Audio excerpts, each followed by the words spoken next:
এবার ঈদুল ফিতরটা আমি তোমার বাড়ির মধ্যে তোমার সঙ্গে এসে উদযাপন করব। কিন্তু কপালে তো খারাপ, প্রতিমধ্যে আসার পরে যুবক প্রবাসী যখন মরণ বরণ হয়ে গেল, হঠাৎ করে আজরাইল তার সামনে মুলাকাত হয়ে গেল, সাক্ষাৎ হয়ে গেল।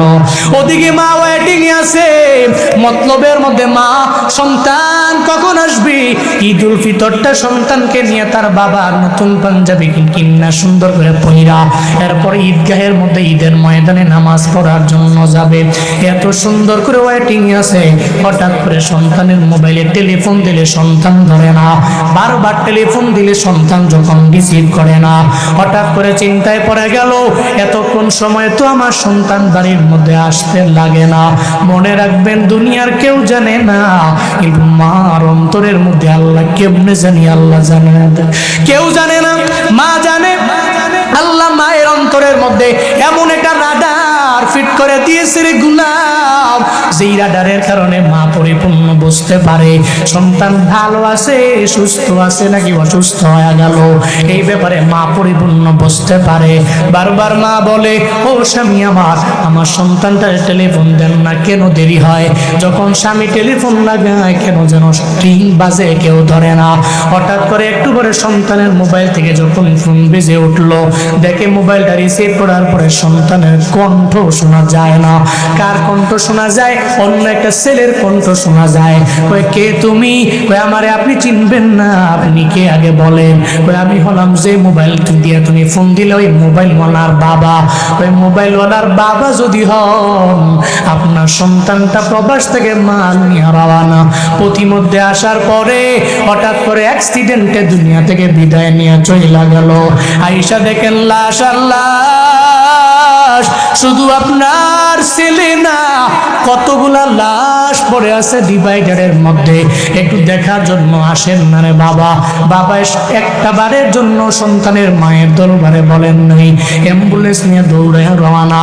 যখন সন্তানটার দরবারে যায় তাকায়া দেখে সুন্দর চাঁদ মাগা চেহারাটা রক্তে লাল হয়ে গেল।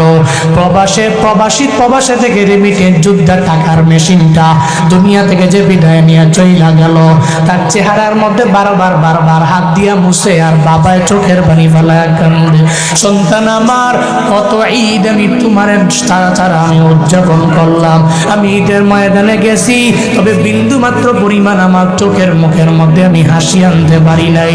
কারণ কত বাবারা দেখছি এদের সন্তানের কপালে চুমু দেয়, আমি কত সন্তানের দেখছি যেই সন্তানেরা এদের বাবার গালের মধ্যে সুন্দর করে চুমু দেয়।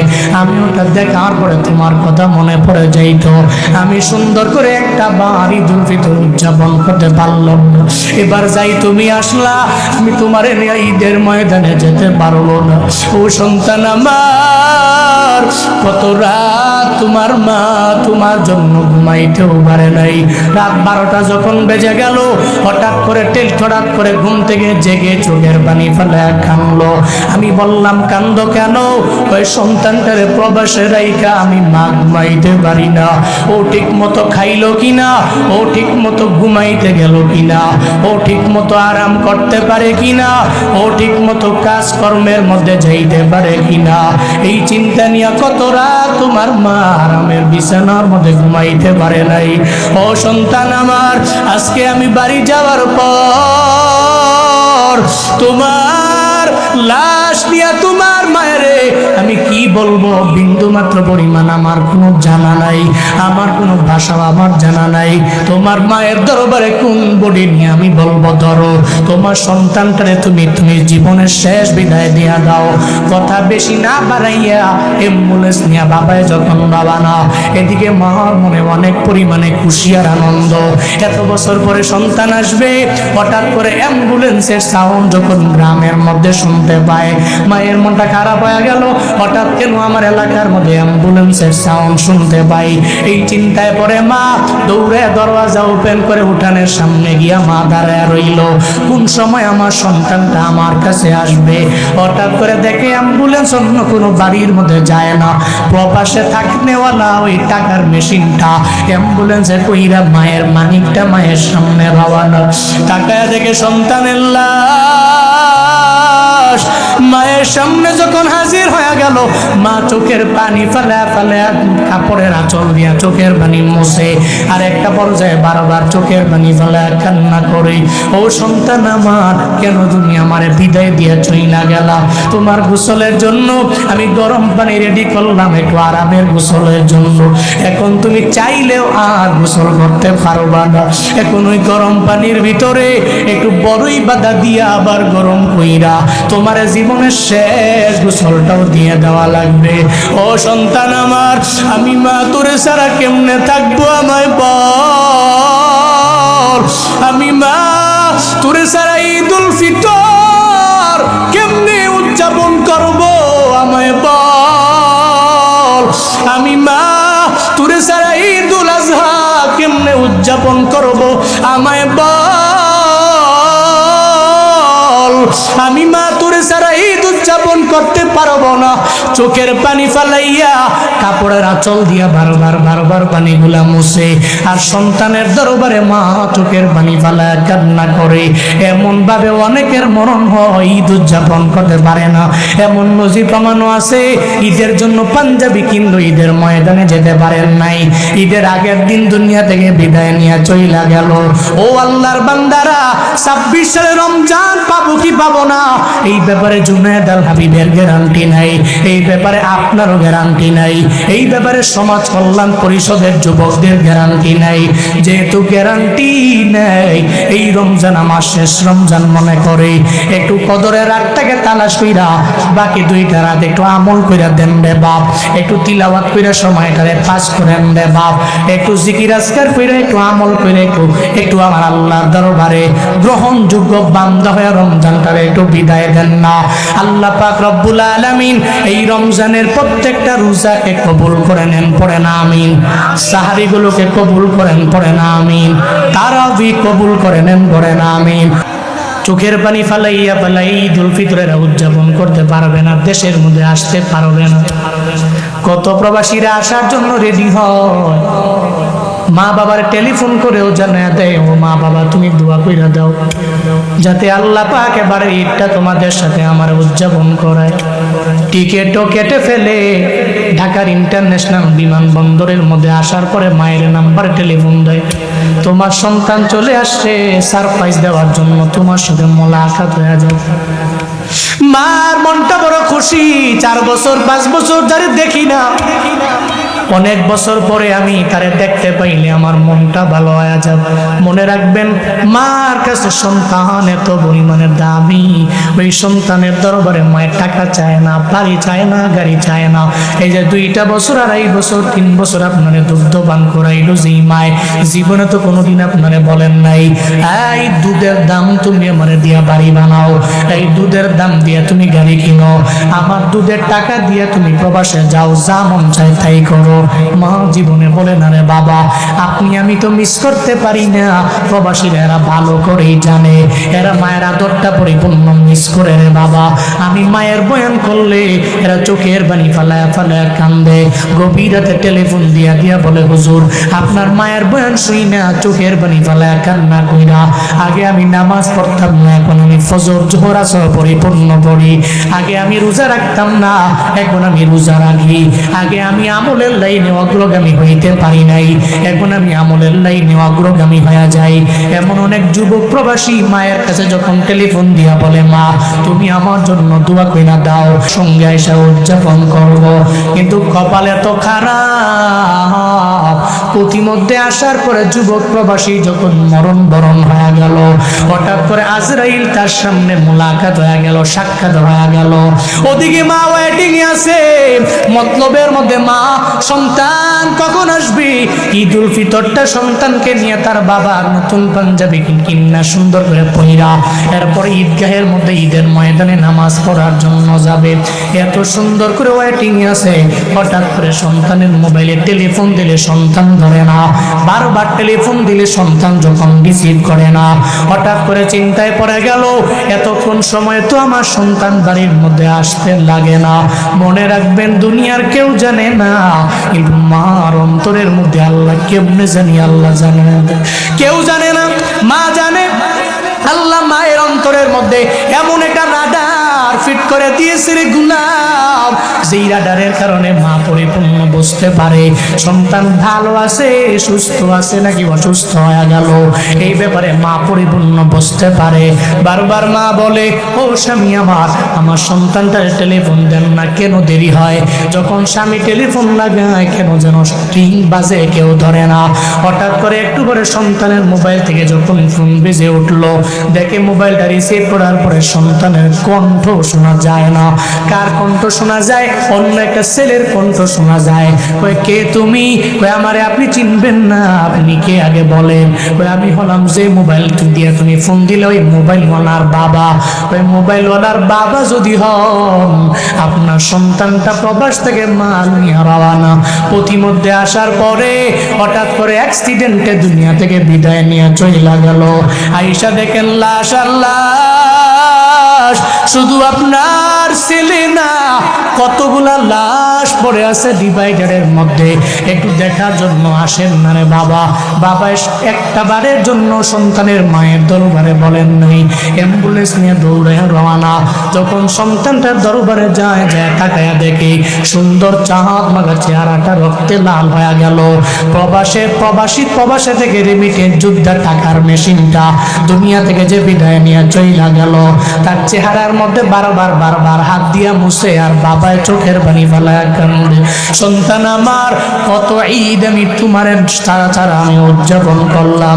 আমি ঈদের ময়দানে গেছি, তবে বিন্দু মাত্র পরিমাণ আমার চোখের মুখের মধ্যে আমি হাসি আনতে পারি নাই। কারণ কত বাবারা দেখছি এদের সন্তানের কপালে চুমু দেয়। আমি কত সন্তানের দেখছি সেই সন্তানেরা এদের বাবার গালের মধ্যে সুন্দর করে চুমু দেয়। আমি ওটা দেখার পরে তোমার কথা মনে পড়ে যাইতো। আমি সুন্দর করে একটা বার ঈদুল ফিতর উদযাপন করতে পারলাম না। এবার যাই তুমি আসলা, আমি তোমার ঈদের ময়দানে যেতে পারবো না। ও সন্তান আমার, কত রাত তোমার মা তোমার জন্য ঘুমাইতেও পারে নাই। রাত 12টা যখন বেজে গেল, হঠাৎ করে ঘুম থেকে জেগে চোখের পানি ফেলে কাঁদলো। আমি বললাম, কান্দো কেন? ওই সন্তানটারে প্রবাসে রাইখা আমি মা ঘুমাইতে পারি না। ও ঠিক মতো খাইলো কিনা, ও ঠিক মতো ঘুমাইতে গেল কিনা, ও ঠিক মতো আরাম করতে পারে কিনা, ও ঠিক মতো কাজকর্মের মধ্যে যাইতে পারে কিনা, এই চিন্তা নিয়ে কত রাত তোমার মা আরামের বিছানার মধ্যে ঘুমাইতে পারে নাই। ও সন্তান আমার, আজকে আমি বাড়ি যাওয়ার পর তোমার লাশ নিয়ে তোমার মায়েরে আমি কি বলবো বিন্দু মাত্র পরিমাণ আমার কোনো জানা নাই, আমার কোনো ভাষা আমার জানা নাই। তোমার মায়ের দরবারে কোন বডি নিয়ে আমি বলবো, ধরো তোমার সন্তানটারে তুমি জীবনের শেষ বিদায় দিয়া দাও। কথা বেশি না বাড়াইয়া অ্যাম্বুলেন্স নিয়ে বাবায় যখন রওনা, এদিকে মার মনে অনেক পরিমাণে খুশি আর আনন্দ। এত বছর পরে সন্তান আসবে, হঠাৎ করে অ্যাম্বুলেন্সের সাউন্ড যখন গ্রামের মধ্যে শুনতে পায়, মায়ের মনটা খারাপ হয়ে গেল। হঠাৎ কেন আমার এলাকার মধ্যে অ্যাম্বুলেন্সের সাউন্ড শুনতে পাই? এই চিন্তায় পরে মা দৌড়ে দরওয়াজা ওপেন করে উঠানের সামনে গিয়া মা দাঁড়ায় রইল, কোন সময় আমার সন্তানটা আমার কাছে আসবে। হঠাৎ করে দেখে অ্যাম্বুলেন্স অন্য কোনো বাড়ির মধ্যে যায় না, প্রবাসে থাকনেওয়ালা ওই টাকার মেশিনটা অ্যাম্বুলেন্সে কইরা মায়ের মানিকটা মায়ের সামনে রওনা। তাকায় দেখে সন্তানের লাশ মায়ের সামনে যখন হাজির হয়ে গেল, মা চোখের পানি ফেলে কাপড়ের আঁচল দিয়া চোখের পানি মুছে, আর একটা পর্যায়ে বারবার চোখের পানি ফেলে কান্না করে, ও সন্তান আমার, কেন তুমি আমারে বিদায় দিয়ে চইলা গেলা?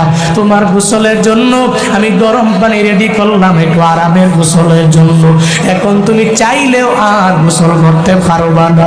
এখন ওই গরম পানির ভিতরে একটু বড়ই বাদা দিয়া আবার গরম কইরা তোমার জীবনের শেষ গোসলটাও দিয়ে দেওয়া লাগবে। ও সন্তান আমার, আমি মা তোরে ছাড়া কেমনে থাকবো আমায় বল? আমি মা তোরে ছাড়া ঈদুল ফিতর কেমনে উদযাপন করব আমায় বল? আমি মা তোরে ছাড়া ঈদুল আজহা কেমনে উদযাপন করব আমায় বল? আমি মা তোরে ছাড়া ঈদ উদযাপন করতে পারবো না। চোখের পানি ফালাইয়া কাপড়ের আঁচল দিয়া বারবার পানিগুলা মুছে, আর সন্তানের দরবারে মা চোখের পানি ফালায় কান্না করে। এমন ভাবে অনেকের মরণ হয়, ঈদ উদযাপন করতে পারে না। এমন নজির প্রমাণও আছে, ঈদের জন্য পাঞ্জাবি কিন্তু ঈদের ময়দানে যেতে পারেন নাই, ঈদের আগের দিন দুনিয়া থেকে বিদায় নিয়ে চইলা গেল। ও আল্লাহর বান্দারা, 26 সালে রমজান পাবো কি পাবো না, এই ব্যাপারে জুনায়েদ আল হাবিবের গ্যারান্টি নাই, এই ব্যাপারে আপনারও গ্যারান্টি নাই, এই ব্যাপারে সমাজ কল্যাণ পরিষদের যুবকদের গ্যারান্টি নাই। যেহেতু গ্যারান্টি নেই, এই রমজান আমার শেষ রমজান মনে করে একটু কদরের রাতটাকে তালাশ কইরা বাকি 2টা রাত একটু আমল কইরা দেন রে বাপ, একটু তিলাওয়াত কইরা সময়টারে পাস করেন রে বাপ, একটু জিকির আজকার কইরা একটু আমল কইরা একটু আমার আল্লাহর দরবারে গ্রহণযোগ্য বান্দা হয়ে রমজানটারে একটু বিদায় দেন না। আল্লাহ পাক রব্বুল আলামিন এই রমজানের প্রত্যেকটা রোজাকে কবুল করে নেন, পড়ে না আমিন। সাহারীগুলোকে কবুল করেন, পড়ে না আমিন। তারাবি কবুল করে নেন, পড়ে না আমিন। মদিনাওয়ালা নবী বয়ান করতে লাগলেন, ও সাহাবায়ে কেরাম, আগের জামানার উম্মতেরা এত পরিমাণে হায়াত পেত, এদের আমলের সংখ্যাও এত পরিমাণ বেড়ে যেত। সাহাবায়ে কেরাম চিন্তিত হয়ে গেলেন। নবীজি বয়ান করতে লাগলেন, বনি ইসরাইলের এক আল্লাহর বান্দা হায়াত পেয়েছে 1000 বছর, জিহাদের মধ্যে কাটায়াও দিয়েছে 1000 বছর। হায়াত পাইল 1000 বছর, জিহাদের ময়দানে কাটায়া দিল 1000 বছর। আমরা তো হায়াত পাই কম, তাহলে জিহাদের ময়দানেও যেতে পারলাম না, আবার অল্প হায়াতের মধ্যে নামাজও পড়ি কম, রোজাও রাখি কম, আমলও করি কম। সাহাবায়ে কেরাম চিন্তিত হয়ে গেলেন, এর মানে এরা মনে হয় আমগো আগে রবের জান্নাতের মধ্যে চলে যাবে। মদিনাওয়ালা নবী শুধুমাত্র বান্দার ব্যাপারে বলেন নাই, নবীজি বলতে লাগলেন আগের জামানার আম্বিয়ারা এত পরিমাণে হায়াত পেত, টানা ইবাদতের মাধ্যমে সময় কাটায় দিতে পারত। উনি বয়ান করলেন হযরতে জাকারিয়া আলাইহিস সালাতু ওয়াস সালাম, হযরতে হিজকির আলাইহিস সালাতু ওয়াস সালাম, হযরতে ইউসা আলাইহিস সালাতু ওয়াস সালাম, হযরতে আইয়ুব আলাইহিস সালাতু ওয়াস সালাম, টানা এরা 80 বছর একটানা ইবাদতের মাধ্যমে এরা কাটায় দিয়ে দিল। সাহাবায়ে কেরাম বলে, নবী আমাদের হায়াতের বেলা বড় কম, এরা দুনিয়াতে হায়াত পাইল এত পরিমাণে বেশি, এরা তো আমগো আগে জান্নাতের মধ্যে চলে গেলে আমরা যাব কেমনে? আল্লাহ কয়, চিন্তা নাই, টেনশন করার প্রয়োজন নাই। আই জিবরাইল, সূরা কদর নিয়ে আমার মদিনাওয়ালা নবীর দরবারে যাও, আমার নবীর দরবারে গিয়া জানিয়ে দাও চিন্তা করার প্রয়োজন নাই।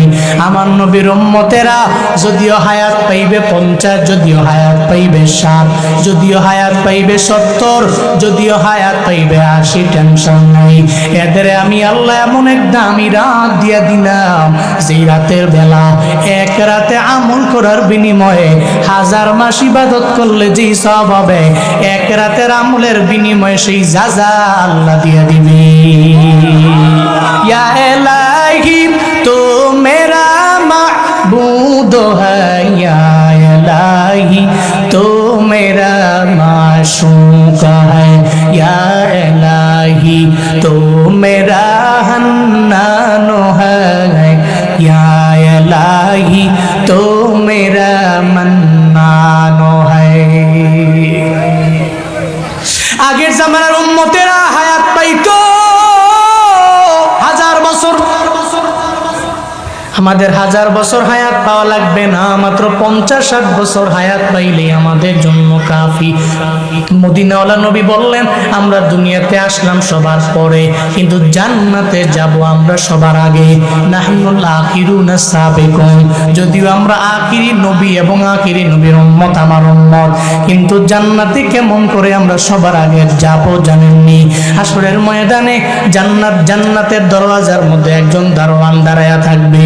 সব নবীরা গেলেও জান্নাতের দরওয়াজা ওপেন করা হবে না, ওই জান্নাতের দরওয়াজা পরিপূর্ণ বন্ধ। হাসরের ময়দানে নবী উম্মতদেরকে বাইসা বাইসা যখন দরওয়াজার সামনে গিয়ে দাঁড়ায়া যাবে, দারোয়ান বলবে কি আপনি? কয় আনা মুহাম্মদ। সঙ্গে কারা? কয় উম্মতদের নিয়ে আমি চলে আসলাম। কয় নবী আমার, যেদিন থেকে আল্লাহ জান্নাত বানাইছে ওদিন থেকে জান্নাতের দরওয়াজার মধ্যে আমি দাঁড়ায় রইলাম, আপনার জন্য অপেক্ষমান।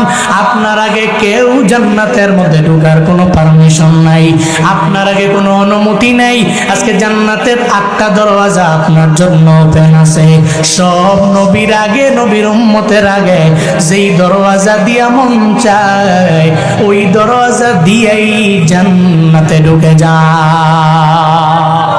আতিনা ফি দারে দুনিয়া না হাসানাতিনা ফি দারে উকবা না হাসান ইয়া গিয়াসাল মুস্তাগীসি নাহদিনা নদিকারা বিল উলুমে ওয়াল গিনা হর গরিদে নেক তু তৈয়ার है झूमना मांगे उस्त तू बेजार है। অন্যান্য নবীর উম্মতের চাইতে আমগো দাম আল্লাহর দরবারে কম না বেশি? কুনতুম খায়রা উম্মাতিন উখরিজাত লিন-নাসি তা'মুরুনা বিল মা'রুফ ওয়া তানহাউনা 'আনিল মুনকার ওয়া তু'মিনুনা বিল্লাহ। চিল্লা পড়েন আল্লাহু আকবার। আল্লাহ পাক বলেন, হে উম্মতে মুহাম্মাদি, বড় দামি করে দুনিয়ার মধ্যে আমি আল্লাহ তোমাদের পাঠাইলাম। হযরত ইব্রাহিম নবীর উম্মতের এত দামি না, হযরত ইসমাঈল নবীর উম্মতের এত পরিমাণে দামি না, হযরত আদম নবীর উম্মতের এত দামি না, হযরত হিজকিল নবীর উম্মতের এত পরিমাণে দামি না, হযরত দাউদ নবীর উম্মতের এত দামি না, হযরত ঈসা নবীর উম্মতের এত দামি না।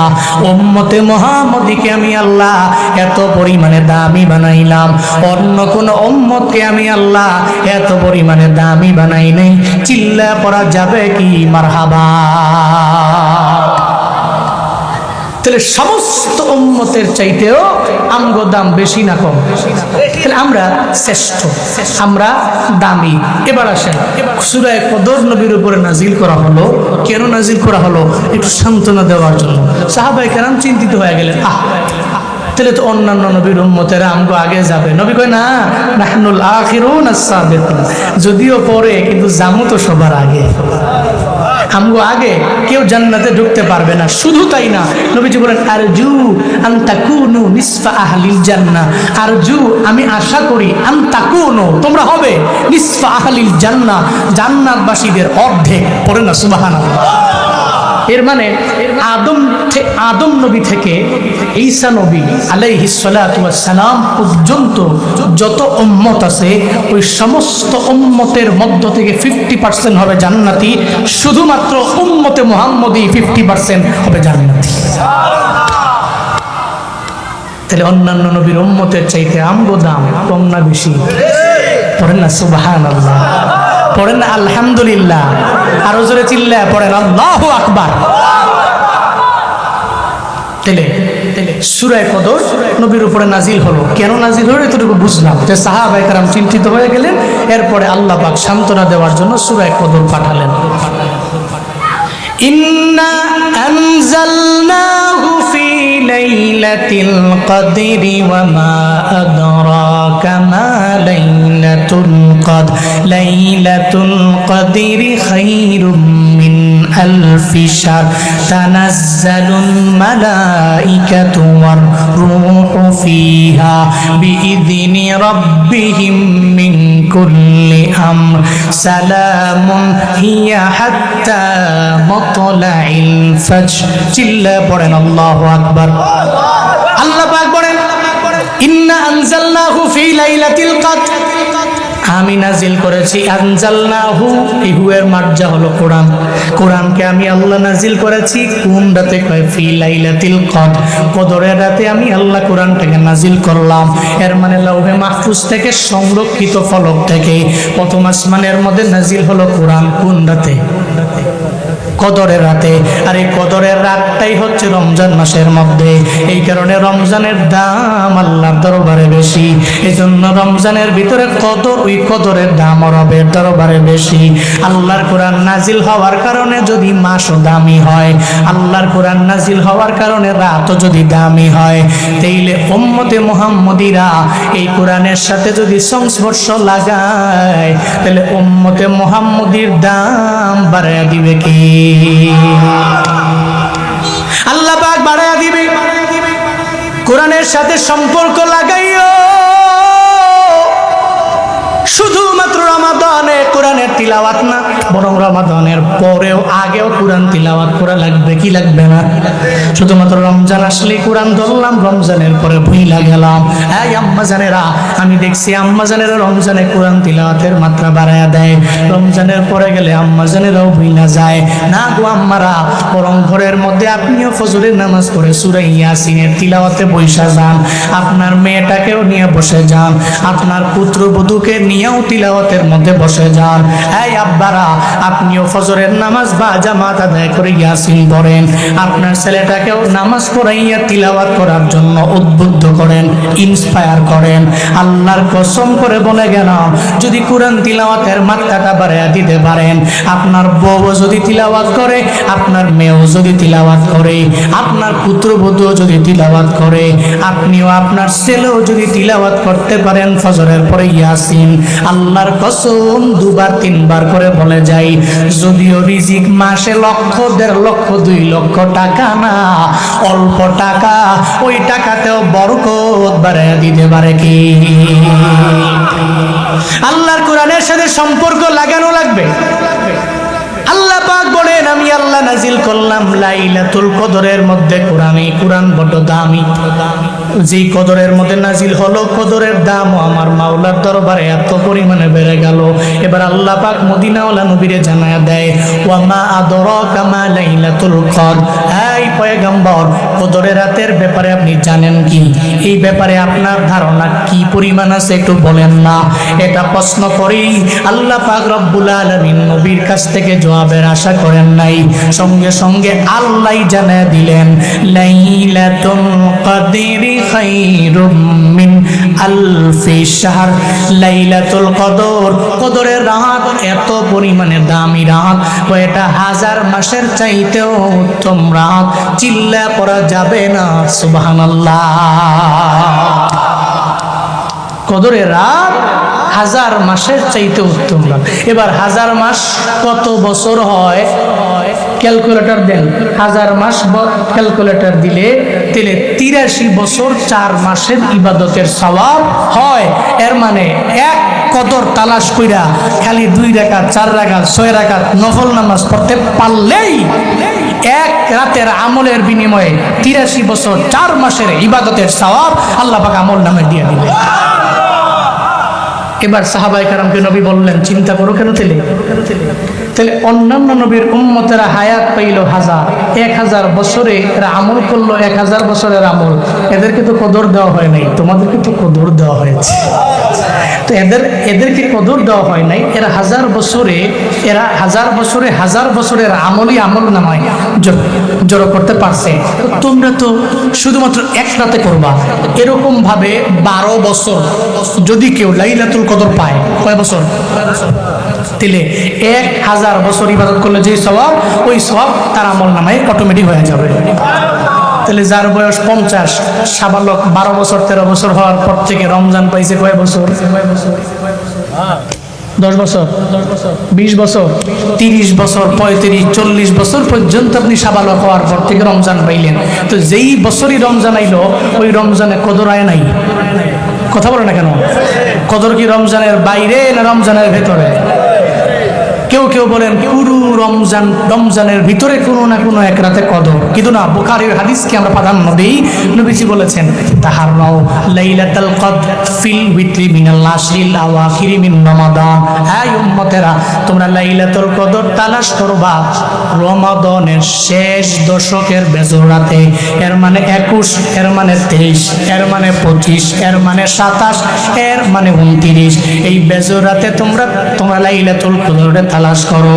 এই জন্য আমগো গ্রাম এলাকায়, আমগো দেশেও দেখবেন 21 তারিখে তারাবি, 21 রমজানের তারাবি পড়ার পরে এরপরে কদরের নামাজ পড়েন 4 রাকাত। এরপরে আবার 23 তারিখেও একই কথা বলে, এরপরে 25 তারিখে একই কথা বলে। দেখবেন আজকেও কদরের নামাজ পড়বে, আবার 29 রমজানের তারাবির পরেও আবার কদরের নামাজ পড়বেন কি পড়বেন না। এটা মনে করা যাবে না শুধুমাত্র 27 তারিখই কদর, এটা মনে করা যাবে। কারণ নবীজি বলেছেন তোমরা শেষ দশকের, রমজানের শেষ দশকের বেজর রাতে লাইলাতুল কদরকে তালাশ করো। তাহলে 27 আপনারা বললো কেডা যে এটাই লাইলাতুল কদর? এই জন্য কোনো বেজর রাতকেই কোনোভাবে ছোট করে দেখা প্রশ্নই ওঠে না। ছোট করে দেখা যাবে 21 তারিখেও যেমনি পড়বো, 23 তারিখেও পড়তে হবে, 25 তারিখেও পড়তে হবে, 27 তারিখেও পড়তে হবে, 29 তারিখ পড়তে হবে। যদি আপনি 27 রাতকে গুরুত্বপূর্ণ মনে করে বাকি রাতে যদি আমল না করেন, এমনও তো হতে পারে আপনি কদর হারায় ফেলছেন। তো 1 বছরের কদর হারায় ফেললেন মানে আপনি 83 বছর 4 মাস ইবাদতের সওয়াব থেকে বঞ্চিত হয়ে গেলেন। একটু ভাবেন। আপনার এক ব্যবসাতে আপনি ইনভেস্ট করেছেন 20 লক্ষ টাকা, আপনি লস খাইছেন, পুরা দমে লস।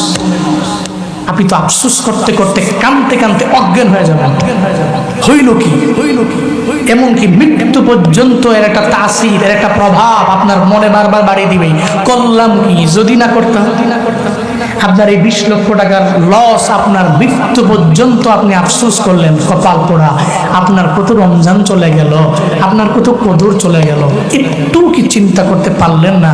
হায়, একটা কদর যে চলে গেল, এর মানে 83 বছর 4 মাসের ইবাদতের সওয়াব তো হারাইলাম। কয়বার আফসোস করছি আমরা। অথচ যে কদরের কারণে আমরা দাম, আমরা 5 কারণে বড় দাম। কয় কারণে? 1 নম্বর কারণ হলো কারণ আমরা পাইলাম সাইয়্যিদুল আম্বিয়া। সব নবীদের নবী পাইছি আমরা, এই কারণে আল্লাহর দরবারে আমগো দাম কম না বেশি। কেমন নবী পেয়েছ ও মতলবের মানুষেরা?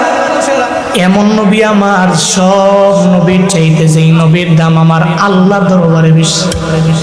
মেরাজে যে আল্লাহ নবীকে নিয়ে গেলেন, ওই মেরাজ সত্য না মিথ্যা? কথা বলে না কেন?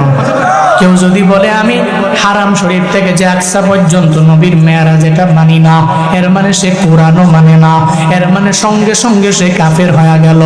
সুবহানাল্লাযী আসরা বিআবদিহি লাইলাম মিনাল মাসজিদিল হারাম ইলাল মাসজিদিল আকসা আল্লাযী বারাকনা হাওলাহু লিনুরিয়াহু মিন আয়াতিনা ইন্নাহু হুয়াস সামিউল বাসীর।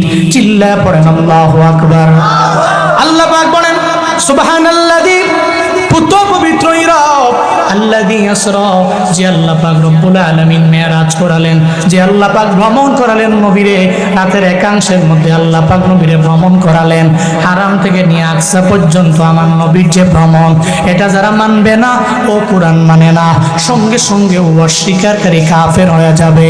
এর মানে নবীকে যে আল্লাহ মেরাজে নিয়ে গেলেন, মদিনাওয়ালা নবীকে নেওয়ার জন্য মিকাইল আসলেন, ইসরাফিল নেওয়ার জন্য আসলেন। আবার কেউ বলেন না না, শুধু মিকাইল ফেরেশতা জিবরাইল নিয়ে আসলেন। এরপরে সঙ্গে সঙ্গে যখন নিয়ে রওনা, আমার নবীকে বোরাক নিয়ে রওনা মধ্যে ঘটলো। এই ব্যাপারে মেরাজের বয়ানে আপনারা শুনতে পাইছেন রে বাপ। নবীরে যে নিয়ে গেলেন একটা বড় যে দুনিয়াবি লাইনের শেষ ডেস্টিনেশন, মানে গন্তব্যস্থান, ওইটা হলো বাইতুল আকসা, জেরুজালেমের আকসা মসজিদ। ওই জায়গায় বোরাকটাকে সুন্দর করে দেয়ালের মধ্যে লাগাইয়া জিবরাইল কয় নবী এবার চলেন না। নবীকে সঙ্গে করে লইয়া যখন আকসার মসজিদের মধ্যে ঢুকলেন, মদিনাওয়ালা নবী তাকায়া দেখে রে, এত গভীর রাতের মধ্যে আকসা মসজিদের মধ্যে কতগুলা মানুষ দেখা যায়, কেউ দাঁড়ায় আছে, কেউ কেউ বৈশা রইল, আবার কেউ কেউ সিজদার মধ্যে সিজদা দিতে লাগলো। চিন্তায় পড়ে গেল, নবী আমার এরা কারা? এত রাতের বেলায় এই মসজিদের মধ্যে এরা কোত্থেকে আসলো? জিবরাইল কয়, পয়গম্বর আমার, আপনি চিন্তা করবেন না, আপনার দাম আল্লাহর দরবারে কত, এই ব্যাপারে আল্লাহ পাক আপনারে জানান দেওয়ার জন্য সব আসমানি যত নবী আছে সব নবীদের আল্লাহ পাঠাইয়া দিয়েছে। সব নবীরা আজকে আকসা মসজিদে আপনার সম্মানে আজকে দাঁড়ায়া রইল।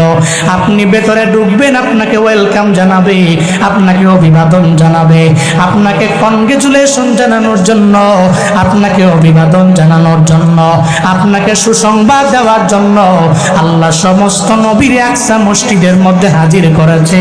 চিল্লায়া পড়া যাবে কি মারহাবা? মদিনাওয়ালা নবীকে বললেন, ও পয়গম্বর, চিন্তা নাই, সব নবীদের আপনার জন্য ওয়েটিং আছে, আপনার জন্য অপেক্ষায় দাঁড়ায় রইল গো নবী। মায়ার নবী জানাইয়া দিলেন, এখন কি করা লাগবে? কয়ে 2 রাকাত নামাজ পড়বেন।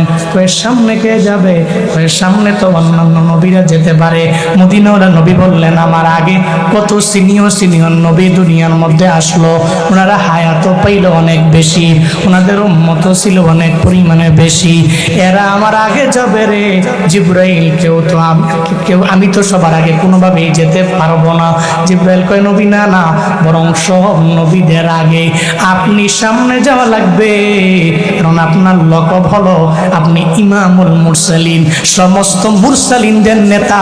আল্লাহ পাক আপনার বড় মায়া করে বানাইছে।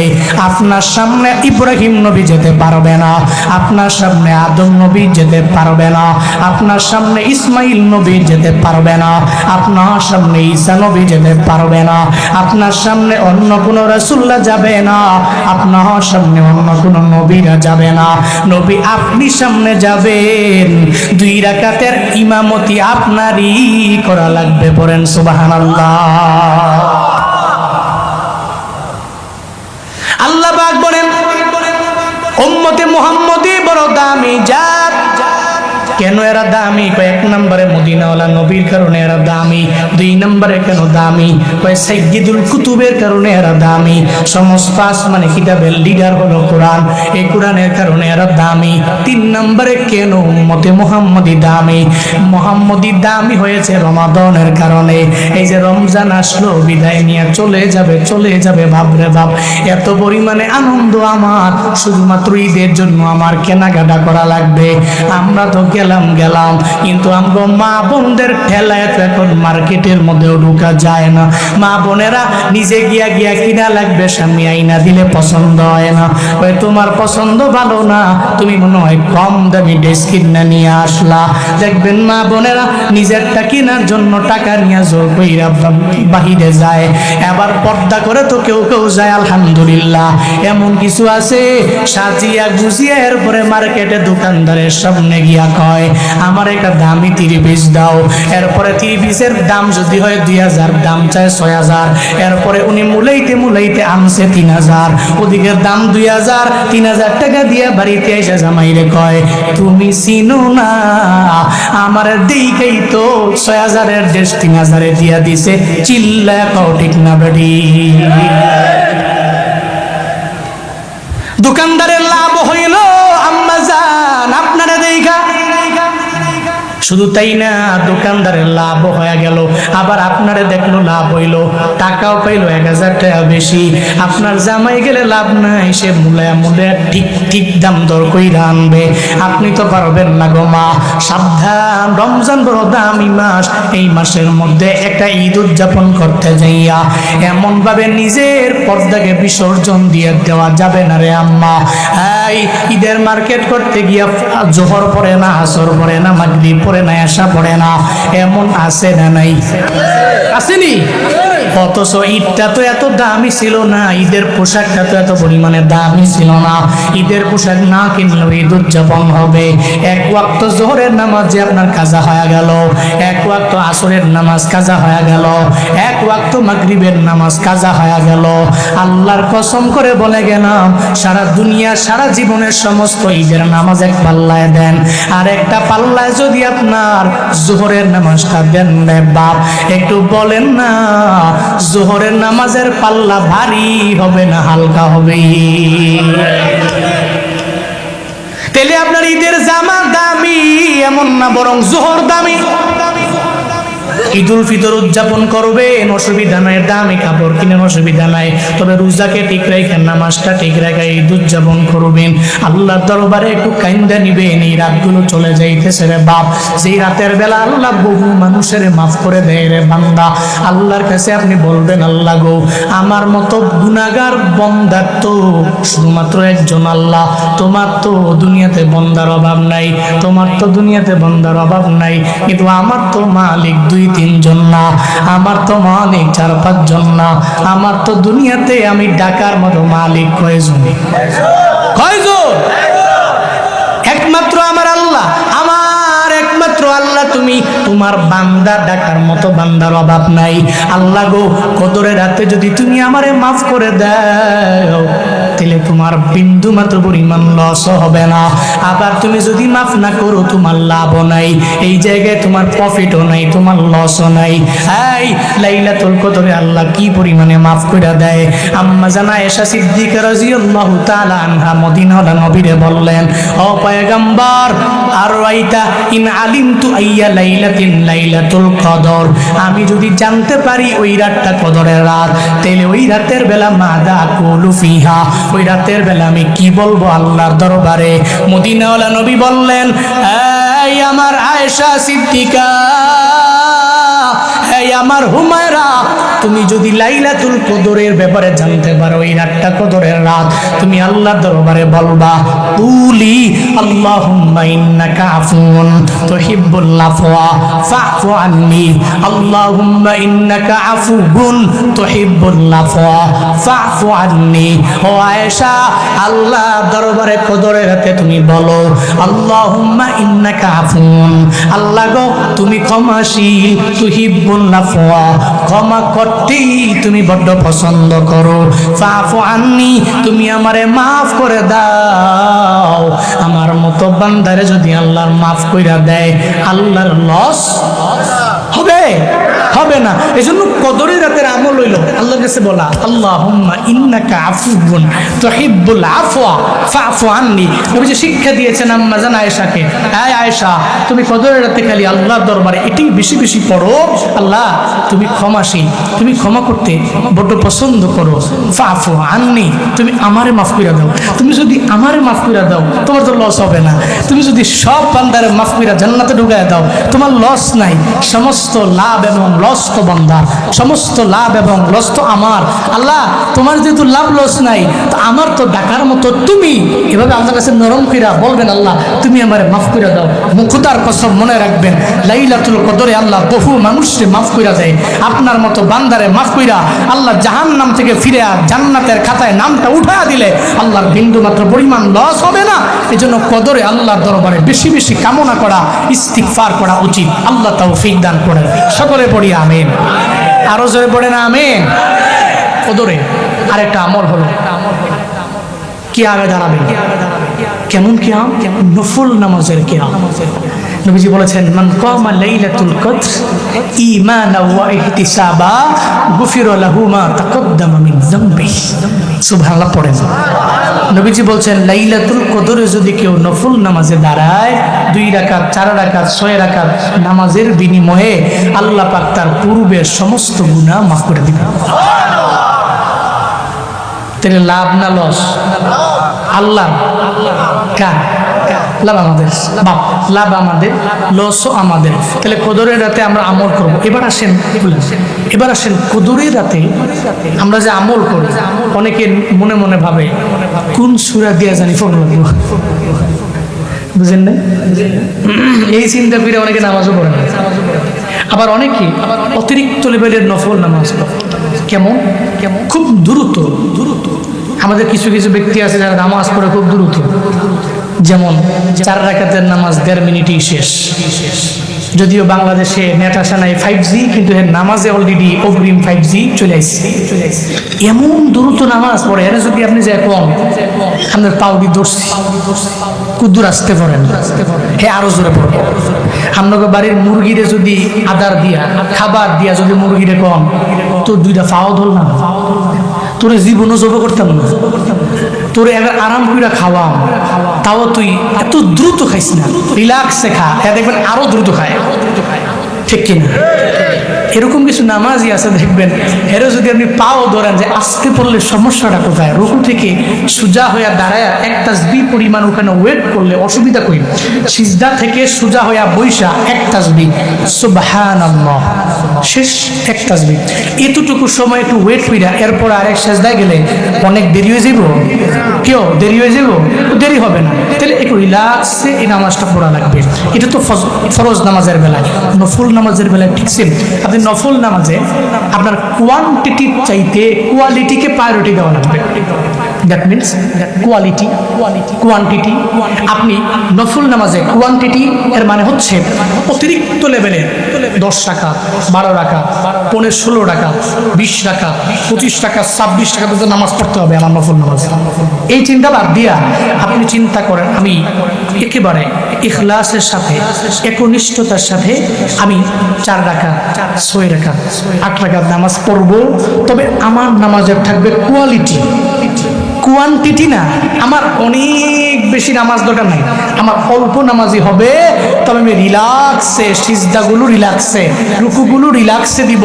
আমার 2 রাকাত 4 রাকাত নামাজের পরে আমি পড়তে পারি 100 বার কালিমা, আমি 100 বার পড়তে পারি ইস্তিগফার, আমি 100 বার পড়তে পারি নবীজির উপরে দুরূদ, পড়ে একটু লম্বা চলে একটু দোয়া আল্লাহর দরবারে করতে পারি।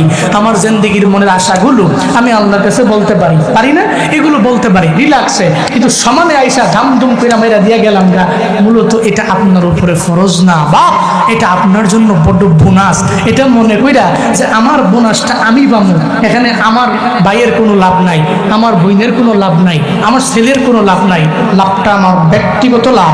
এটা ফরজও না, না পড়লে আমার গুনাহ হইতো না, কিন্তু আমার তো বিশাল একটা বোনাস আমি পাচ্ছি। এই চিন্তা করে ইতমিনান নিয়ে ইখলাস নিয়ে খুশু নিয়ে লাইলাতুল কদরের নফল সালাতগুলো জিকির আজগারগুলো তাসবিহগুলো আমরা পড়তে পারবো তো ইনশাআল্লাহ? পড়তে পারবো তো ইনশাআল্লাহ? আর তো 2টা রাত, বাপ কয়টা কদরের 2টা রাত আছে, 27 29। আপনি আজকে রাতটা পাচ্ছেন, আর একটা রাত পাবেন, এই জন্য চলে যাবে, বিদায় নিয়ে চলে যাচ্ছে। একটু চিন্তা করেন তো, নবীজি যে ওই যে মিম্বারের সিঁড়িতে পা রাইখা বললেন, যারা রমজান পাইল নিজের জিন্দেগির গুনাহগুলোকে মাফ করতে পারলো না, এরা ধ্বংস হয়ে যায়, এরা দুর্ভাগা, এরা হতভাগা, নবীজি যে বললেন। তাহলে আপনি চিন্তা করেন, যদি আপনার রমজান পায়াও আপনার জিন্দেগির গুনাহগুলো মাফ না হয়, তাহলে তো আপনি দুর্ভাগা, তাহলে তো আমি দুর্ভাগা, আমি হতভাগা। নবীজি জরুরি একবার আমিন বললেন, এর মানে সে দুর্ভাগা হইলেও নবীর কোনো চিন্তা, নবীর কিছু যায় আসে। নবী যদি কয় তোর কিছু হইলে আমার কিছু যায় আসে না, খুদার কসম কোন উম্মত আছে সে জান্নাতে যাওয়া পসিবল? ইম্পসিবল। নবীর সুপারিশ সারা জান্নাতে যাবেন গা, এমনি হবে না। এই জন্য রমজান পাইলেন একটু এই চিন্তা করবেন যে রমজান পাইয়া নিজের জিন্দেগির গুনাহগুলোকে মাফ করাবো। আর 2-3 দিন পারবো তো ইনশাআল্লাহ? পারবো তো ইনশাআল্লাহ? রমজান পাইয়া আল্লাহর দরবারে এমন ভাবে তাওবা করবো, রে আল্লাহ তুমি আমারে মাফ করে দাও, 2026 সালে রমজান আমি পাবো কি পাবো না এই ব্যাপারে গ্যারান্টি। গত রমজানে কত মা বাবা ছিল, এই রমজানে অনেকের মা বাবা চইলা গেছে। এমন তো অনেক নজির প্রমাণ আছে রে, 6 মাসের মধ্যে বাবাও চলে গেল, মাও চলে গেল। কই তারা হারাইলো, কই হারাইলো, আর জীবনে আসবে না। এজন্য রমজান পাইয়া নিজের জিন্দেগির গুনাহগুলো মাফ করে রবের দরবারে বইলা দাও, ও দয়ার মালিক আগামী বছরে রমজান আমি পাবো কি পাবো না এই ব্যাপারে আমার গ্যারান্টি নেই। রমজান তো বড় দূর কি বাত, এই জায়গা থেকে বয়ান শুই না। আমি যে আসার নামাজ আদায় কইরা আর নফল নামাজগুলো কই না, আমি বাড়ি যেতে পারবো কি পারবো না এই ব্যাপারে গ্যারান্টি আমার বাবাই দিতে পারবে। কত মানুষ অ্যাক্সিডেন্টে মারা যায়, কত মানুষ বিদায় নেয়, কত মানুষ কোন সময় কোন জায়গায় মরণ হয় সে জানে না, মরণ হয়ে যায়। কত মানুষের প্রবাসের মধ্যে মরণ হয়, যেই জায়গায় মাও নাই, যেই জায়গায় বাবাও নাই। এই যে যতবার আমরা উমরায় গেলাম ততবার প্রবাসীরা চোখের পানি ফেলায় কান্না করে।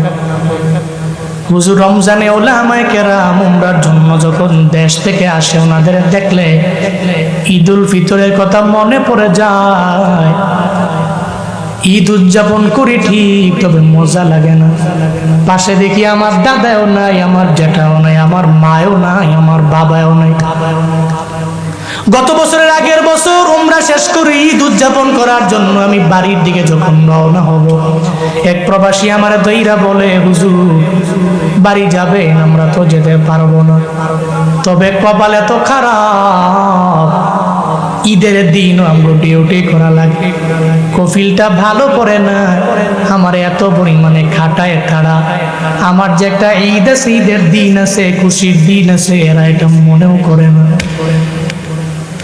এই ঈদে অনেক প্রবাসীরা চোখের পানি ফেলে কান্না করবে, যাদের ঈদ নাই চোখের পানি ফালাইয়া ফালাই ঈদুল ফিতরের উদযাপন করতে পারবে না, দেশের মধ্যে আসতে পারবে না। কত প্রবাসীরা আসার জন্য রেডি হয়, মা বাবার টেলিফোন করেও জানায় দেয়, ও মা বাবা তুমি দোয়া কইরা দাও যাতে আল্লাহ পাক এবারে ঈদটা তোমাদের সাথে আমার উদযাপন করায়। টিকেটও কেটে ফেলে ঢাকার ইন্টারন্যাশনাল বিমানবন্দরের মধ্যে আসার পরে মায়ের নাম্বার টেলিফোন দেয়, তোমার সন্তান চলে আসছে সারপ্রাইজ দেওয়ার জন্য, তোমার সাথে মোলাকাত হয়ে যাবে।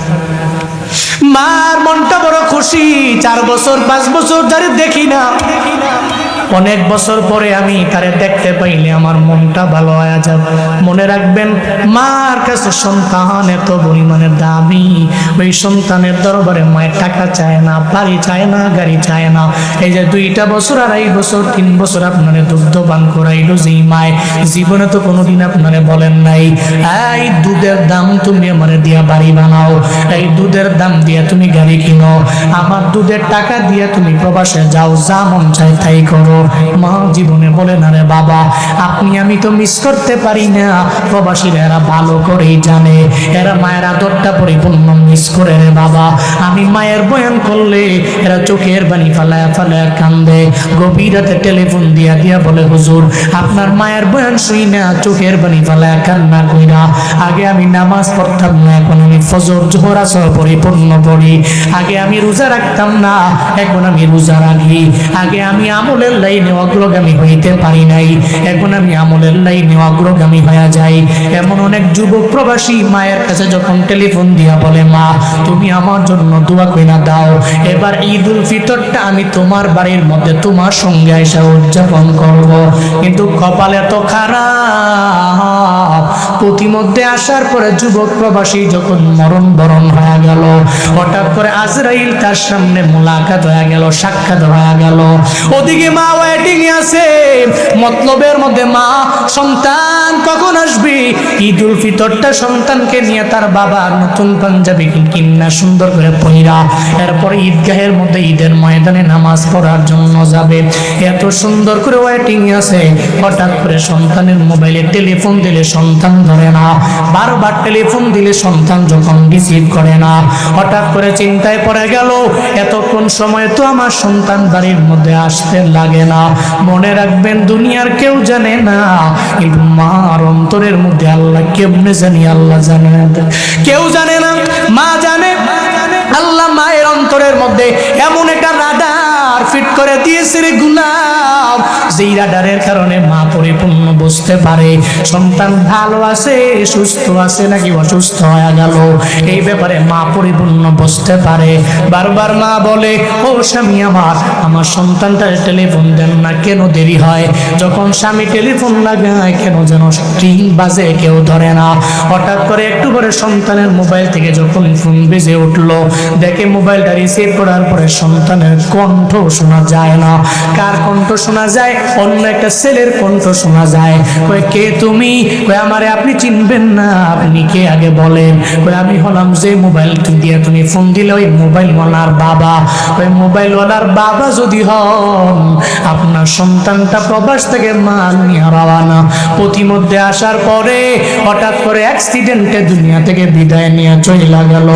আয়েশা দেখেন লাশ আর লাশ, শুধু আপনার ছেলে না, কতগুলা লাশ পড়ে আছে ডিভাইডারের মধ্যে। একটু দেখার জন্য আসেন না রে বাবা? বাবা একটা বারের জন্য সন্তানের মায়ের দরবারে বলেন নাই। অ্যাম্বুলেন্স নিয়ে দৌড়ে রওনা। যখন সন্তানটার দরবারে যায় তাকায়া দেখে সুন্দর চাঁদ মাগা চেহারাটা রক্তে লাল হয়ে গেল। প্রবাসী থেকে রিমিটেড যুদ্ধের টাকার মেশিনটা দুনিয়া থেকে যে বিদায় নিয়ে চইলা গেল, তার চেহারার মধ্যে বারবার হাত দিয়া মুছে আর বাবায় চোখের পানি ফেলায় কান্দে। সন্তান আমার, কত ঈদ আমি তোমার ছাড়া আমি উদযাপন করলাম। আমি ঈদের ময়দানে গেছি, তবে বিন্দু মাত্র পরিমাণ আমার চোখের মুখের মধ্যে আমি হাসি আনতে পারি নাই। কারণ কত বাবারা দেখছি এদের সন্তানের কপালে চুমু দেয়, আমি কত সন্তানের দেখছি সেই সন্তানেরা এদের বাবার গালের মধ্যে সুন্দর করে চুমু দেয়। আমি ওটা দেখার পরে তোমার কথা মনে পড়ে যাইতো। আমি সুন্দর করে একটা বার ঈদুল ফিতর উদযাপন করতে পারলাম না। এবার যাই তুমি আসলা, আমি তোমার নিয়ে ঈদের ময়দানে যেতে পারবো না। ও সন্তান আমার, কত রাত তোমার মা তোমার জন্য ঘুমাইতেও পারে নাই। রাত 12টা যখন বেজে গেল, হঠাৎ করে ঘুম থেকে জেগে চোখের পানি ফেলে কাঁদলো। আমি বললাম, কান্দো কেন? ওই সন্তানটারে প্রবাসে রাইখা আমি মা ঘুমাইতে পারি না। ও ঠিক মতো খাইলো কিনা, ও ঠিক মতো ঘুমাইতে গেল কিনা, ও ঠিক মতো আরাম করতে পারে কিনা, ও ঠিক মতো কাজকর্মের মধ্যে যাইতে পারে কিনা, এই চিন্তা নিয়ে কত রাত তোমার মা আরামের বিছানার মধ্যে ঘুমাইতে পারে নাই। ও সন্তান আমার, আজকে আমি বাড়ি যাওয়ার পর তোমার লাশ নিয়ে তোমার মায়েরে আমি কি বলবো বিন্দু মাত্র পরিমাণ আমার কোনো জানা নাই, আমার কোনো ভাষা আমার জানা নাই। তোমার মায়ের দরবারে কোন বডি নিয়ে আমি বলবো, ধরো তোমার সন্তানটারে তুমি জীবনের শেষ বিদায় দিয়া দাও। কথা বেশি না বাড়াইয়া অ্যাম্বুলেন্স নিয়ে বাবায় যখন রওনা, এদিকে মার মনে অনেক পরিমাণে খুশি আর আনন্দ। এত বছর পরে সন্তান আসবে, হঠাৎ করে অ্যাম্বুলেন্সের সাউন্ড যখন গ্রামের মধ্যে শুনতে পায়, মায়ের মনটা খারাপ হয়ে গেল। হঠাৎ কেন আমার এলাকার মধ্যে অ্যাম্বুলেন্সের সাউন্ড শুনতে পাই? এই চিন্তায় পরে মা দৌড়ে দরওয়াজা ওপেন করে উঠানের সামনে গিয়া মা দাঁড়ায় রইল, কোন সময় আমার সন্তানটা আমার কাছে আসবে। হঠাৎ করে দেখে অ্যাম্বুলেন্স অন্য কোনো বাড়ির মধ্যে যায় না, প্রবাসে থাকনেওয়ালা ওই টাকার মেশিনটা অ্যাম্বুলেন্সে কইরা মায়ের মানিকটা মায়ের সামনে রওনা। তাকায় দেখে সন্তানের লাশ মায়ের সামনে যখন হাজির হয়ে গেল, মা চোখের পানি ফেলে কাপড়ের আঁচল দিয়া চোখের পানি মুছে, আর একটা পর্যায়ে বারবার চোখের পানি ফেলে কান্না করে, ও সন্তান আমার, কেন তুমি আমারে বিদায় দিয়ে চইলা গেলা? তোমার গোসলের জন্য আমি গরম পানি রেডি করলাম, একটু আরামের গোসলের জন্য। এখন তুমি চাইলেও আর গোসল করতে পারবা না। এখন ওই গরম পানির ভিতরে একটু বড়ই বাদা দিয়া আবার গরম কইরা তোমার জীবনের শেষ গোসলটাও দিয়ে দেওয়া লাগবে। ও সন্তান আমার, আমি মা তোরে ছাড়া কেমনে থাকবো আমায় বল? আমি মা তোরে ছাড়া ঈদুল ফিতর কেমনে উদযাপন করব আমায় বল?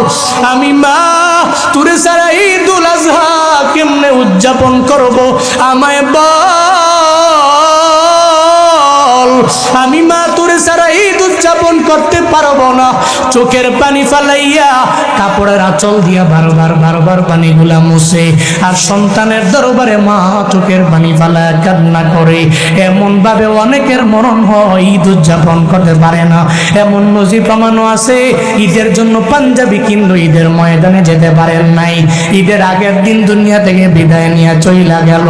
ও আল্লাহর বান্দারা, 26 সালে রমজান পাবো কি পাবো না, এই ব্যাপারে জুনায়েদ আল হাবিবের গ্যারান্টি নাই, এই ব্যাপারে আপনারও গ্যারান্টি নাই, এই ব্যাপারে সমাজ কল্যাণ পরিষদের যুবকদের গ্যারান্টি নাই। যেহেতু গ্যারান্টি নেই, এই রমজান আমার শেষ রমজান মনে করে একটু কদরের রাতটাকে তালাশ কইরা বাকি 2টা রাত একটু আমল কইরা দেন রে বাপ, একটু তিলাওয়াত কইরা সময়টারে পাস করেন রে বাপ, একটু জিকির আজকার কইরা একটু আমল কইরা একটু আমার আল্লাহর দরবারে গ্রহণযোগ্য বান্দা হয়ে রমজানটারে একটু বিদায় দেন না। আল্লাহ পাক রব্বুল আলামিন এই রমজানের প্রত্যেকটা রোজাকে কবুল করে নেন, পড়ে না আমিন। সাহারিগুলোকে কবুল করেন, পড়ে না আমিন। তারাবি কবুল করে নেন, পড়ে না আমিন। ও দয়ার মালিক, হায় আল্লাহ, ঈদুল ফিতর আমাদের আনন্দের দিন পুরো বছরের মধ্যে। আল্লাহ গো, মরণ দিও না, ঈদের আগে দিও না। ঈদুল ফিতর উদযাপন করার মতো তৌফিক প্রত্যেককে তুমি দান করো, পড়ে না আমিন। আরো জোরে চিল্লা পড়ে না আমিন। ও মিয়া, যে কথা বললাম 26 সালের রমজান আল্লাহ যদি হায়াতে বাঁচায় ফেব্রুয়ারি মাসের 20 তারিখ অথবা 21 তারিখ, আগামী 26 সালের রমজানের পয়লা রমজান যদি হয়, আর আমি যে গ্যারান্টি কি আছে যে আমি বাঁচতে পারবো, আমি ঢুকতে পারবো, গ্যারান্টি নেই। এই জন্য এই রমজান আমার লাস্ট রমাদান, এই চিন্তা করে এই রমাজান কারিমে, এই সম্মানিত মাসে আমরা কিছু বাকি দিনগুলোতে একটু আমল কইরা দিই, কদরের রাতগুলোকে একটু তালাশ কইরা দিই। আজকে যে রাতটা চেষ্টা করবেন একটু জাগ্রত হইয়া 2 রাকাত, 4 রাকাত, 6 রাকাত, 8 রাকাত, 10 রাকাত, 12 রাকাত নফল নামাজ পড়া জিকির আজকার কোরআনটাকে নিয়ে একটু তিলাওয়াত করা পারবেন না ইনশাআল্লাহ? পারবেন না ইনশাআল্লাহ? আল্লাহ পাক আমাদেরকে কদর তালাশ করে কিছু পুঁজি বানাইয়া লাইলাতুল কদরের সমস্ত ফজিলত গ্রহণ করার মতো তৌফিক দান করেন। সকলেই পড়ি আমিন। আল্লাহ, এই মসজিদগুলোর ভিতরে যারা এতেকাফ করে, যারা এতেকাফ করতেছে, আল্লাহ এতেকাফকারীকে উসিলায় এলাকার সমস্ত মানুষগুলোর তুমি মাফ করে দাও। আল্লাহ, এতেকাফকারীরা একদিন এতেকাফ করলে 3 খন্দক পরিমাণ জাহান্নাম এদের থেকে দূরে চলে যায়। কয় খন্দক? কয় খন্দক? উহুদ পাহাড় পরিমাণ 1 খন্দক। তাহলে কত দূরে যায় জাহান্নামটা। এরা যদি একদিন এই মসজিদে ইতিকাফ করে, আল্লাহ আমরা তো পারি নাই, তোমরা পারতাছে, ওনাদের কাছ থেকে জাহান্নামটা 3 খন্দক পরিমাণ দূরে সরে যাচ্ছে। ওনাদের উসিলায় তুমি আমগো কাছ থেকেও জাহান্নামটাকে এরকম 3 খন্দক 4 খন্দক পরিমাণ দূরে সরে দাও। সকলে পড়ি আমিন। আরো জোরে পড়ে না আমিন। রমজান তো চলে গেছে, এরপরও বাকি 3 দিনের কিছু আমল দেই। নবীজি এই 4টা আমল বেশি বেশি করার জন্য বলেছেন রমজানে। 1 নাম্বার, নবীজি বলেছেন তোমরা বেশি বেশি কালেমা পড়বা। কি পড়বা? কি পড়বা? তোমরা বেশি বেশি কালেমা পড়বা, 1 নাম্বার। 2 নাম্বারে তোমরা বেশি বেশি তাস্তাগফিরুনাহু, আল্লাহর কাছে বেশি ক্ষমা প্রার্থনা করবা, মানে ইস্তিগফার। আস্তাগফিরুল্লাহ রাব্বি মিন কুল্লি যামবি ওয়া আতুবু ইলাইহি লা হাওলা ওয়ালা কুওয়াতা ইল্লা বিল্লাহিল আলিয়্যিল আযীম। আস্তাগফিরুল্লাহাল্লাযী লা ইলাহা ইল্লা হুয়াল হাইয়ুল কাইয়্যুম ওয়া আতুবু ইলাইহি লা হাওলা ওয়ালা কুওয়াতা ইল্লা বিল্লাহিল আলিয়্যিল আযীম। এগুলো পারি না। এরপর সাইয়্যিদুল ইস্তিগফার আছে, আল্লাহুম্মা আনতা রাব্বি লা ইলাহা ইল্লা আনতা খালাকতানি ওয়া আনা আবদুক ওয়া আনা আলা আহদিক ওয়া ওয়া'দিকা মাসতাতা'তু আউযু বিকা মিন শাররি মা সানা'তু আবুউ লাকা বিনি'মাতিকা আলাইয়া ওয়া আবুউ লাকা বিযামবি ফাগফিরলি ফাইন্নাহু লা ইয়াগফিরুয যুনুবা ইল্লা আনতা। এটা হলো সব ইস্তিগফারের নেতা। সব ইস্তিগফারের কি নেতা? তো এই নেতার যে ইস্তিগফারটা, যেটা নেতা, যেটা লিডার অফ ইস্তিগফার, এই ইস্তিগফারের নেতাটা একটু বেশি বেশি পড়া লাগবে। শিখবেন, প্রয়োজনে দেখা দেখা ওখানে উচ্চারণ সহ দেওয়া আছে, যেখানে ওগুলো দেখা দেখা পড়বেন। পারবেন না ইনশাআল্লাহ? আর আপনাদের তো কোরআন শিক্ষা আছেই, একটু যাবেন গিয়া হুজুরকে বলবেন, হুজুর আপনারা নিযুক্ত আছেন আমার এই কাজের লেগেই, তো আমার এই ইস্তিগফার শিখিয়ে দেন, আমি এটা মুখস্থ করব। পারবেন না ইনশাআল্লাহ?